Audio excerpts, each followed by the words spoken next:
ఎక్కడి నుంచినో వచ్చి చొరబడ్డారు.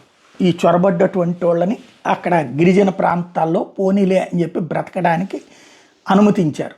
ఎవరు? బంగ్లాదేశ్ వాళ్ళని, తర్వాతన బర్మా నుంచి వచ్చినటువంటి వాళ్ళని. వాళ్ళు క్రమంగా అక్కడ ఆడపిల్లల్ని పెళ్ళిళ్ళు చేసుకుని చివరికి వాళ్ళ పిల్లలతో కలిపి సుదీర్ఘమైనటువంటి కొత్త బంధాలను ఏర్పాటు చేశారు. తద్వారా డెమోగ్రఫికల్ చేంజ్ చేశారు గిరిజన ప్రాంతాల్లో.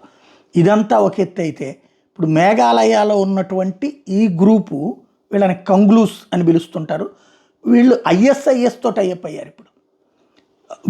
ఇప్పుడు క్రిస్టియన్ గిరిజనుల్ని తక్షణం మారిపోండి అంటున్నారు. 2027 డెడ్ లైన్ ఇచ్చి 2027 నాటికి క్రైస్తవ గిరిజనులందరూ ముస్లిం మతంలోకి మారాలట.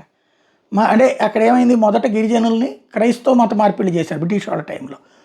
వాళ్ళని ఈ బంగ్లాదేశ్ నుంచి వచ్చినటువంటి వాళ్ళు వీళ్ళు వచ్చేటప్పటికి ఇప్పుడు ముస్లిం మతంలోకి మారాలి, లేకపోతే కనుక తీవ్ర పరిణామాలు ఎదురవుతాయని హెచ్చరికలు జారీ చేస్తూ పోస్టులు పెడుతున్నారు అక్కడ. తద్వారా ఇప్పుడు వాళ్ళల్లో వాళ్ళకి ఘర్షణ అవుతుందా లేకపోతే ఏమవుతుందనేది చూడాల్సి ఉంది. విచిత్రమైనటువంటి పరిణామం భారతదేశంలో.